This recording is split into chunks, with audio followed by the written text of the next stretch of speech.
శివుణ్ణి మించినటువంటి సామరస్యాన్ని సాధించిన దైవం లేడు, మానవుడు లేడు. మనకి శివుల్లో ఉండే సామరస్యం అంటే ఏమిటో తెలుసా?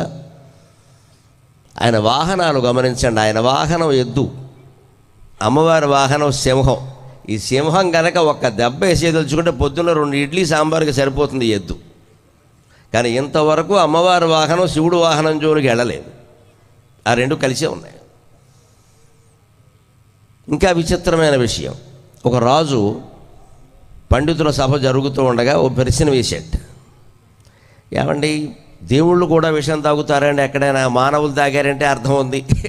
సంసారంలో బాధలు పడలేక విషం తాగుతారు, లేకపోతే ఉద్యోగంలో బాధలు పడలేక తాగుతారు, ఏదో ఉంటాయి, రకరకాల ఆత్మహత్యలు చేసుకుంటారు, లేకపోతే ఎక్కడో దేవుడు కోచింగ్ శిక్షణ కోసం పంపిస్తే శిక్షణ ఒత్తిడి తట్టుకోలేక ఆత్మహత్యలు చేసుకుంటారు, అలా ఉంటాయి.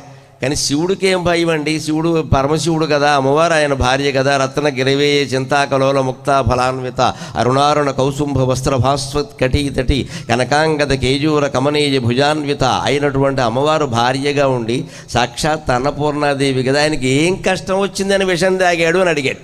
హలాహల భక్షణం చేశాడు కదా. ఎవరైనా కష్టం వస్తే విషం తాగుతారు కదా, జీవితాన్ని తట్టుకోలేక. అంటే వెంటనే పండితుడు అన్నట్ట, ఆయనకు ఉండే కష్టాలు నీకేం తెలుసండి? మనం ఎంతసేపు మన కష్టాల గురించి ఆలోచించి దేవుణ్ణి పోగొట్టమని అడుగుతాం. దేవుడు వెంటనే పక్కన ఉన్న అమ్మవారికి ఇచ్చేసి, పార్వతి మన కష్టాలు మనకుంటే వీడెవడు మనకొచ్చి కొబ్బరికాయ కొడుతున్నాడు ఇక్కడ సంత అంటట. మన కష్టాలు మనకున్నాయి, మన కష్టాలు పోవాలి కదా అంటే. మరి ఆయనకున్న కష్టాలు ఏమిటండి అంటే, అత్తుం వంచతి వాహనం గణపతేర్భూష భుజంగం కృధా. వినాయక చవితి వచ్చింది, పెద్ద కొడుకు కదా, అందుకని శివుడు అడిగట పార్వతీదేవి, అబ్బాయి పెద్ద కొడుకు కదరా, ఏమైనా మంచి బట్టలు అవి కొనుక్కుంటావా? ఏం కొనుక్కుంటావు అయినా, నీ కోరిక ఏమిటో చెప్పు, నీ పుట్టినరోజు కదా అన్నట్టు. వినాయకుడు అన్నట్ట, ఏం వద్దు నాన్నగారు, ఇవన్నీ నాకెందుకు వచ్చింది, మన కుటుంబ సభ్యులు అంతా కలిసి ఉంటే చాలు, ఇంకేం నాకు అక్కలా కుదరట్లేదు. మీరు వెళ్ళి కాశీలో ఉంటారు, అమ్మ వెళ్ళి కనకదుర్గ కదా విజయవాడలో ఉంది, నన్నేమో కాణిపాకంలో బారేశారు. ఇక తమ్ముడు సుబ్రహ్మణ్య స్వామినాడు ఆయన బిక్కవల్లో బారేశారు బయటికెళ్ళి. నలుగురు 4 చోట్ల ఉంటున్నాయండి, భక్తులు కొబ్బరికాయలు కొట్టి చంపేస్తున్నారు మన ఇక్కడ. ఏం వద్దు, నా పుట్టినరోజు నాడు అందరూ ఓ చోట ఉంటే చాలు అంటే శివుడు అన్నట్టు వెంటనే మరి మీడియా వారిని పిలవాలి కదా అన్నట్టు. పిలుచుకుంటే తప్పే ఉందని. మరి అందరూ నాకు మీడియా వారు రారా? వాళ్ళు కూడా వచ్చారు, వాళ్ళ కెమెరాలు వాళ్ళు పట్టుకొని వస్తారు కదా, ఎక్కడికి వచ్చినట్టే అక్కడికి వచ్చారు పాపం శ్రమపడి. అక్కడికి వచ్చారు, కూర్చున్నాక వినాయకుడు పుట్టినరోజు సందర్భంగా ఆయన కోరింది ఏమిటి అంటే, మనం అంతా ఒక చోట కూర్చుంటే చాలు, ఇంక నాకేం ఒక్కలా 4 ముచ్చట్లు మాట్లాడుకుందాం, మధ్యాహ్నం ఏమైనా అమ్మ పులిహోర బొబ్బట్లు చేస్తే తినేసి వెళ్ళిపోతాను, నాకు ఇంకేం అక్కర్లేదు అని చెప్పి కూర్చున్నారు. కూర్చున్నాక ఒక చిత్రం జరిగింది. వీళ్ళు కూర్చున్నాక వీళ్ళతో సరిపోతున్న వాళ్ళ వాహనాలు కూడా వచ్చి పక్కన కూర్చున్నాయి. వినాయకుడు వాహనం ఎలక, అమ్మవారి వాహనం సింహం, శివుడు వాహనం ఎద్దు, కుమారస్వామి వాహనం నెమలి. ఇవన్నీ పైగా ఈయన మెడలో పావు ఒకటి, ఇదోటి అదనంగా. ఇక్కడ మొత్తం అన్నీ వచ్చేసి ఇక్కడ కూర్చో, మేము ఫోటో దిగుతాం, మీరే దిగాలి ఏమిటి అని ఫోటోగ్రాఫర్ స్మైల్ అనగానే పావు ముందు నవ్వింది అందరికంటే, స్మైల్ అని. వాడు చూస్తాడు, ఫోటో తీయలేడు ఇంకా. అందుకని మొత్తం అన్నీ తయారైపోయాయి ఇక్కడ ఫోటో దిగడం కోసం. అలా చమత్కారమైన సన్నివేశాన్ని వర్ణించి చెప్పాడు ఆయన, కల్పించి అక్కడ. అత్తుం వంచతి వాహనం గణపతేర్భూష భుజంగం కృధ తం వాకాపి షడాననస్య గిరిజావాకాపి నాగాననం గౌరీ జహ్నుసుతామసూయతి కళానాథం లలాటానలక గౌరీ జహ్నుసుతామసూయతి కళానాథం లలాటానలక నిర్విణ సఖస కుటుంబ కలకాత్ నిర్విణ సఖస కుటుంబ కలకాత్ పీతం చ కళాకలం అని విచిత్రమైన సమాధానం చెప్పాడు. అందరూ కలిసి కూర్చుని ఏదో కాస్త 4 ముచ్చట్లు మాట్లాడుకుందామని చూస్తుంటే అనుకోకుండా పాముకి తిన్నగా ఉండే లక్షణం లేదు కాబట్టి, ముడుచుకుని కూర్చోవడానికి దానికి కాళ్ళు కూడా లేవు కాబట్టి, అది మెడలో అటు ఇటు జరుగుతూ నెమ్మదిగా కొంచెం కిందకు వచ్చింది. ఈ మాట గుర్తుపెట్టుకోండి, మళ్ళీ చివరిలో ఉంటుంది దీనికి సమన్వయం. పాము శివుడు మెడలోంచి కొద్దిగా ఇలా కిందకు వచ్చి మోకాల మీదకి జారింది, అంటే మెదడు మోకాల్లోకి వెళ్ళిందని అర్థం. అక్కడికి వచ్చింది. అక్కడికి వచ్చేసరికి దానికి ఏం బుద్ధి పుట్టింది? అత్తుం వంచతి వాహనం గణపతేర్భూష భుజంగం కృధ. పక్కన వినాయకుడు పక్కన ఎలక కనపడింది. అప్పుడు పాము కనిపించింది. ఈ నేల బట్టి ఎప్పుడు అనిపించలా. ఈ ఎలకను చూడగానే ఒక్కసారి గుటకాయ స్వాక అంటే పోలా తిని చాలా కాలమైంది, అస్తమానం ఇక్కడికి వస్తూనే ఉంది ఎలక. అయినా సరే దీన్ని ఎలాగే పోనిచ్చో, ఫ్రీగా వచ్చేదాన్ని ఎవరన్నా పోగొడతారా? అన్ని ప్రభుత్వాలు ఉచిత పథకాల మీదే కదా బతుకుతున్నాయి. అందుకని ఫ్రీగా పట్టుకొచ్చి వస్తుంటే ఎలకొచ్చింది ఇక్కడ ఒక గొక్కేసేస్తే పోలా, అది ఎవడ ఎలకైతే నాకెందుకు వచ్చింది. అసలు ఏమైనా పావునన్నాక ఎలక పెట్టాలి కానీ, జాతి సహజమైన ఆహారం పెట్టాలి కానీ, ఏమిటో అమాయకుడు తెలుగువారు పాముకు పాలు పోస్తారు, నేను పాలు తాగనని వాళ్ళకి తెలియదు కదా అనుకుంది. పాలు ఎందుకు, నాకు పాలు తాగనే, నాకు ఎలకలు కావాలి, కప్పలు కావాలి. ఎవడు ఎలక తేడు కప్ప తేడు, ఇక్కడ దొరికింది, ఓ దెబ్బేస్తే అయిపోయా, గుడ్ మార్నింగ్ అనుకుంది. అనుకుని వాహం భుజంగం కృధ, వెంటనే దానికి కోపం వచ్చింది, వెంటనే ఎలకని మింగేద్దాం సర్రమని పగిలింది, ఎలక పరిగెట్టేసింది దాని ప్రాణం. అంతవరకు ఇది ఎప్పటికీ అలాంటి ఆలోచన చేయలేదు, అది పరిగెట్టే అవసరం రాలేదు, వచ్చేసింది ఇక్కడ. ఎలక పరిగెట్టేసింది వెంటనే. తంవాకాపి షడాననశ్య, ఎలక కోసం పాము పరిగెడుతుంటే సుబ్రహ్మణ్య స్వామి వాహనమైన నెమలి పామును చూసింది. అయ్య బాబు, నాకు పామే కదా ఆహారం, నేను బతికేదా దాని మీద, పక్షులన్నీ పాములనే తింటాయి కదా, పైగా మాకు పక్షులకు ఆకలి ఎక్కువ. తతక్షీక్షుధావయం అని రామాయణంలో చెబుతారు, పక్షులకు ఆకలి ఎక్కువ. రామాయణంలో చాలా విచిత్రమైన మాట చెబుతాడు వాల్మీకి మహర్షి, మనమంతా జాగ్రత్తగా ఉండాలి. సంపాతి అనే పక్షి, ఈ వానరులు కొన్ని వేల మంది అక్కడికి సీతాన్వేషణ కోసం రావడాన్ని చూసి వాళ్ళు ఏదో అనుకుని మనకు ఆహారం దొరికింది కదా అని మింగేద్దామని చూస్తాడు, నోరు తెరుస్తాడు గట్టిగా. అంగదుడు ఉంటాడు అక్కడ, ఏమయ్యా నీ ఇల్లు మింగేస్తాడు, సగం మంది లోపలికి వెళ్ళిపోతారు, ముక్కులు నోరు మధ్యలో ఉంటారు ఇక్కడ. అందులో ఈ అంగదుడు వీళ్ళు మాట్లాడుకుంటే ఎవడో సీతాదేవిని వెతకడానికి వచ్చాం, అన్న వీడెవడో మింగేస్తున్నాడంటే, సీతాదేవి అన్న మాట విని మొత్తం నోట్లో ఉన్న వాళ్ళందరినీ పెట్టి కుదిలేశాడు ఆ సంపాతి. విని మీ ఇల్లు బంగారంగానే సీతాదేవిని వెతకడానికి వచ్చారా, నేను మీకు జాడ చెప్పడం కోసమే ఇక్కడ ఉన్నానయ్యా, నన్ను మీకు జాడ చెప్పమని చెప్పిన మహర్షి మతంగ మహర్షి, ఆ మహర్షికి నేను భక్తుణ్ణి శిష్యుణ్ణి, అందుకని ఇక్కడ ఉన్నాను అన్నాడు. సమరసతా వేదిక సాక్షిగా నేను ఒక గొప్ప మాట చెప్పడానికి చాలా ఆనందిస్తున్నా. ఆ మతంగ మహర్షి మాదిగ కులానికి చెందినవాడు, మహాతపస్సు చేశాడు. మతంగా అనే శబ్దం నుంచే మాదిగా అనే పదం వచ్చింది. అమ్మవారు స్వయంగా మాతంగ కన్య, జయ మాతంగ తనయే, జయ నీలోత్పలద్యుతే, జయ సంగీత రసికే, జయ లీలా సుఖప్రియే, శ్యామలా దండకంలో ఉన్న విషయం. అంతటి గొప్పవాడు మాతంగ మహర్షి. ఆయన శిష్యురాలే శబరి. ఆ మతంగ మహర్షి నాకు రెక్కలు వచ్చాయని చెప్పాడు ఆయన, ఈ ఆహారం నీ దగ్గరికి వస్తుందయ్యా అన్నాడు. అందుకని నేను ఇక్కడున్నాను, మీరు వచ్చారు మింగేశాను అంటే, అప్పుడు అంగదుడు అడుగుతాడు, ఊరికే సమాచారం కోసం అడుగుతున్నానయ్యా, మనలో మనవాడు నీ ఇల్లు బంగారంగా 500 మందిని మింగేశావు, తినేస్తావా, అరుగుతుందా అన్నాడు. ఇది టిఫిను, మధ్యాహ్నం భోజనం 5,000 లెక్క అన్నాడు. వాడి కెపాసిటీ అది. అంత ఆకలి ఉందా నీకు అంటాడు. నాకు ఆకలి ఉండంగా లోకంలో ఎవరికేమున్నాయో చెబుతాను చూడు అంటాడు. తీక్ష్ణకామాస్తు గంధర్వాహ తీక్ష్ణకామా భుజంగమాక మృగాణాం చ భయం తీక్ష్ణం. శివుడు పేరు చెప్పాం కదా, అందుకని వచ్చేసింది వెంటనే ఇక్కడికి. మృగాణాం తు భయం తీక్ష్ణం తతస్తీక్ష్ణక్షుధావయం. గంధర్వులకి కామవాంఛ ఎక్కువ, పాములకి భయం ఎక్కువ.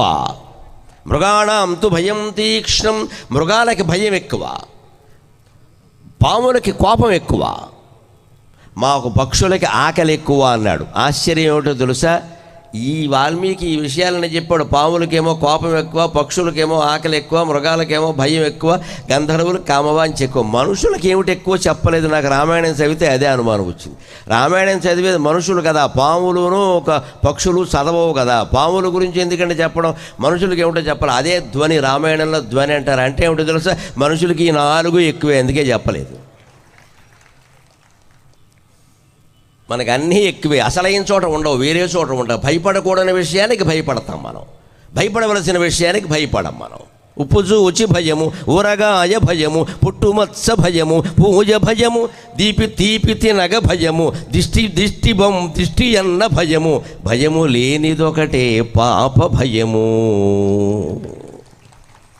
ఉప్పు వేసుకోవడానికి భయపడి చచ్చిపోతామండి, ఇలా అయిపోతామేమో అని ఇదో చెప్తారు ఇక్కడ. ఊరగాయ వేసుకోవట్లేదు ఈవేళ యువతరం ఎవడు కూడా.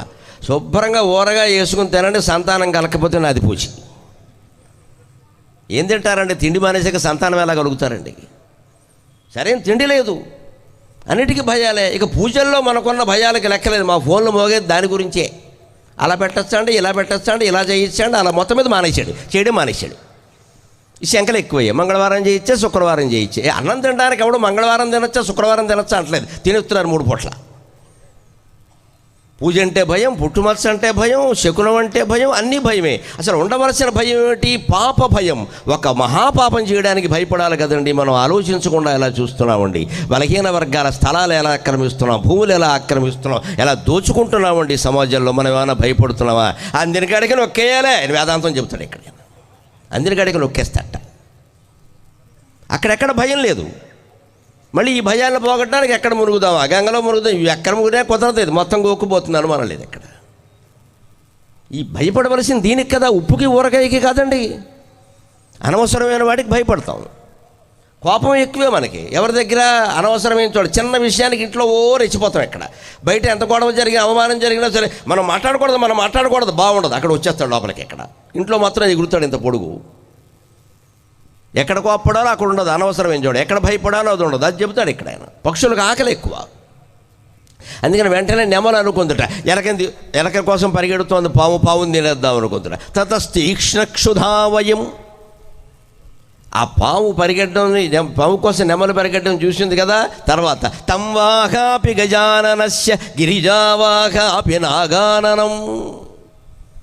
ఆ పరిగెడుతున్నటువంటి నెమలి వాహనం కేసి చూసింది కదా, ఎద్దు సింహం చూసే. తంవాహాపి గజాననస్య గిరిజావాహాపి నాగాననం. ఎలక కోసం పాము పరిగెడుతుంటే, పాము కోసం నెమలి పరిగెడుతూ ఉంటే అమ్మవారి వాహనమైన సింహం చూసింది. ఎవరిని? వినాయకుడిని చూసింది, అమ్మవారి వాహనం. ఎందుకంటే వినాయకుడు ముఖం ఏనుగు సింహానికి ఆహారం కదా. అయ్య బాబు, ఏనుగు ముఖం ఇక్కడ కనపడుతుంటే మళ్ళీ నేను ఫుడ్ కోసం వెతుక్కోవడం ఏంటి, పని లేకుండానో ఓ దెబ్బ కొడితే పోలా అని ఏనుగు ముఖం మీద దూకింది. ఆయన పెరిగేటట్టు అమ్మా అంటే పెరిగి మమ్మీ అనలేదు. వినాయకుడు తెలుగు మీడియం చదువుకున్నాడు, ఇంగ్లీష్ మీడియం చదువుకోవాలి. అమ్మవారు కూడా విచిత్రం అండి. కొడుకు మీద సింహం దూకిందే అంటే తన వాహనమే కదా, దూకద్దని చెప్పాలి కదా. ప్రవృత్తి విచిత్రంగా మారిపోయింది. ఆవిడ అంటుంది ఇవన్నీ సరే అని శివుణ్ణి ఇలా అని ఆ నెత్తి మీద అదే వత్తే అంతటి ఆవిడ కూడా ఆవిడది. ఇక్కడ పుట్టినరోజు నాడు ఫోటో దిగుదామంటే గంగాదేవి కూడా వచ్చేసింది నెత్తి మీద. ఇప్పుడు సవితి కదా, అందుకని వెంటనే శివుణ్ణి ఇప్పుడు గంగాదేవి అవసరం అంటే నేనేం చేయను, వెనకాల ఉంటుంది వాటర్ ట్యాంక్, వద్దంటే ఉండదా అన్నట్టే. అది వాటర్ ట్యాంక్ నేనేం చేయను, ఇక్కడ నెత్తి మీద మోస్తున్నా దాన్ని నేను రమ్మన్నా కూడా. ఇప్పుడు ఫోటోలో కూడా అవసరమా? ఫోటోలో ఉంటే కన్ఫర్మ్ అయిపోతుంది రెండో భార్య అని. ఫోటో లేకపోతే కనీసం నేను కోర్టుకు వెళ్ళి కేసు పెట్టచ్చు అసలు భార్య నేనని. అందుకే ఆడాళ్ళందరూ గుర్తుపెట్టుకోవాలమ్మా, నమస్కారం పెట్టి కోరుతున్నా. గుళ్ళోకి వెళ్ళినప్పుడు ఎప్పుడు పేరు చెప్పమని అడగండమ్మా. మీ పేరు ధర్మపత్ని సమేతస్య అనమనండి. మగాళ్ళు తక్కువ వాళ్ళు కాదు, ఏ పేరు చెప్తే ఆ పుణ్యం వాళ్ళకి వెళ్ళిపోతుంది. వాడికి పేరు చెప్పే అవకాశం ఇచ్చామనుకో, వాడు ఒంటరిగా వెళ్ళినప్పుడు వేరే పేరు చెప్పేస్తాడు. అక్కడ కుదరదండి. గుళ్ళు అర్చకులు కూడా గుర్తుపెట్టుకున్న పేరు చెప్పినా కుదరదు. ధర్మపత్ని సమేతస్య అంటే ఇంటి దగ్గర ఉన్నా సరే, అన్యాయం జరిగినా సరే ఈ పూజా ఫలం, నోము ఫలం మొత్తం ధర్మపత్నికే చెందుతుంది. అంత గట్టిగా ఉంటుందండి భారతీయ ధర్మం అన్నా, హిందూ ధర్మం అన్నా. ఎక్కడికక్కడ మేకు బిగింపే తిరగ ఉండదు. మనం దాన్ని మార్చకూడదు, మన అహంకారాలతో మార్చేస్తాం. మనకి ఏమిటంటే నా పేరు చెప్పలేదు, మొత్తం మా బంధువులు అందరి పేరు పూజారాయని చచ్చిపోతాడు, ఇవన్నీ కంఠస్థం చేయలేక. పైగా ఇప్పుడు పెట్టుకునే వెధవ పేర్లు చెప్పేలా లేవన్నీ, ఆ నోరు తిరగ అడ్డంగా ఉంటాయి ఇవన్నీ. ఇది పూర్వకాలం పేరు లేదు, వాడు చెబుతారు. ఇక్కడ ఏం చెబుతారు, ఆ పేరు ఏమిటో ముందు ఆయనకే అర్థం కాలేదు, అది దాని స్పెల్లింగు తెలియదు. పేరు చెప్పమని అడగకూడదు. ఒక యజమాని పేరు చెప్తారు, అది కూడా గోత్రం కోసం అంతే. అస్య యజమానస్య సకుటుంబస్య సబాంధవస్య ధర్మపత్ని సమేత. చాలండి, కుటుంబంతో సహా బంధువులతో సహా అనక మళ్ళీ మన పేరు దేనికి ఇక్కడ? పైగా దానివల్ల ఇబ్బంది ఏమిటి అంటే, ధర్మపత్ని అంటే ఖచ్చితంగా భార్యకి చెందుతుంది ఆ ఫలం, అక్కడ ఉన్నా లేకపోయినా. పేరు చెప్పారంటే ఆ పేరు ఎవరిదో వారికి చెందుతుంది. మనకు 2-3 పేర్లు ఉంటాయి, ఓ లెక్క ఏదైనా ఉందా? అందుకని మన హిందూ సంప్రదాయాలన్నీ కూడా పక్కాగా మొత్తం సమాజాన్ని సంరక్షించడం కోసం ఏర్పడ్డాయి. అందుకని అదే ప్రయత్నంతో ఉండాలి, మనం ఆచారాలను గౌరవించాలి. అందుకని అమ్మవారికి కూడా ఇక్కడ భయం ఏమిటంటే, ఈ గంగా నది కనుక ఈ ఫోటోలో పడి వినాయకుడికి తల్లి నిరూపణ అయిపోతే ఏమిటి గొడవ, అనవసరంగా ఈయనకి 2 పెళ్ళిళ్ళు లేనట్టు నేను ఒప్పుకోవాలి కదా. గౌరీ జంఢుసుతామసూయతి శివుణ్ణి అడిగిందిట. ఇప్పుడు ఆవిడ ఇక్కడ అవసరమా? పంపించరాదా ఫోటో అయ్యాక పిలవచ్చు కదా. వినాయక చవితి అయ్యాక నా కొడుకు పుట్టినరోజున కూడా ఈవిడ అవసరమా అంటే, ఆవిడ ఏమి సవితి కాదు, ఏమీ కాదు, అసలు మనిషే కాదు, అదో నది, వాటర్, దాని గురించి నువ్వు ఎందుకంత భయపడతావు? శివుడికి విసుగు వచ్చిందిట. మా కైలాసంలోనే ఇన్ని గొడవలు అవుతున్నాయి. ఈ ఎలకనేమో పావు మింగేస్తాను ఉంటుంది, పావునేమో నెమలి మింగేస్తాను ఉంటుంది, ఎద్దునేమో సింహం మింగేస్తుంది, ఏనుగు మీద సింహం దూకుతుంది. ఇగో అమ్మవారు కూడా కొడుకును పట్టించుకోవడం మానేసి పైన సవితుందో గొడవ పెడుతుంది. ఇలా కుటుంబ కలహాల వల్ల విసిగెత్తిపోయి శివుడు విషయం తాగేట. ఆ కవిగారు చెప్పిన విషయం అది. ఇప్పుడు ఇందులో కీలకమైన విషయం గమనిద్దాం. అసలు ఈ మొత్తం తగాదా ఎక్కడ మొదలైందండి? మెడలో ఉన్న పాము కిందికి జారడం వల్ల మొదలైంది. పామైనా మనమైనా ఎప్పుడు భగవన్నామస్మరణ నుంచి బయటకు వస్తామో అక్కడే మొత్తం విభేదాలన్నీ మొదలవుతాయండి. అక్కడే మొత్తం విభేదాలు మొదలవుతాయి. మన కులము, మన మతాలు, మన ప్రాంతాలు, మన గొడవలు, మన ఇల్లు, మన వాకిలి, వల్లకాడు సహా అన్నీ ఎప్పుడు గుర్తొస్తాయంటే భగవంతుడి నుంచి నువ్వు బయటపడినప్పుడు. జారిపోయింది పాము, మెళ్ళలో ఉన్న పాము మెళ్ళలోనే ఉంటే ఇన్ని వేల ఏళ్లుగా కైలాసంలోకి వినాయకుడు, సుబ్రహ్మణ్య స్వామి వస్తూనే ఉన్నారు, వాహనాలు కూడా వస్తున్నాయి కదా. ఎప్పుడూ లేని ద్వేషం ఇప్పుడు ఎందుకు వచ్చిందండి? పాము మెడలోంచి జారింది. భగవత్ స్మరణ నుంచి నువ్వు అంగుళం జారినా సరే పతితమైపోవడం ఖాయం, పతితమైపోవడం ఖాయం. ఆ భగవత్ స్మరణలోనే మనం ఉంటే సదా జనానాం హృదయే సన్నివిష్టః అంగుష్టమాత్ర పురుషోంతరాత్మ. సదా జనానాం హృదయే సన్నివిష్టః తమక్రతుః పశ్యతి వీతశోకః ధాతు ప్రసాదాన్మహిమానమాత్మనః. ఆత్మ ప్రభావం చేత, పరమాత్మ యొక్క ప్రభావం చేత హృదయంలో అంగుళం పరిమాణంలో, బొటనవేలు ఆకారంలో ఉండేటువంటి పరమాత్మ తేజస్సుని మనం చూడగలిగితే కులభేదాలనేవి ఎక్కడైనా ఉంటాయా? కులభేదాలనేవి ఎక్కడైనా ఉంటాయి?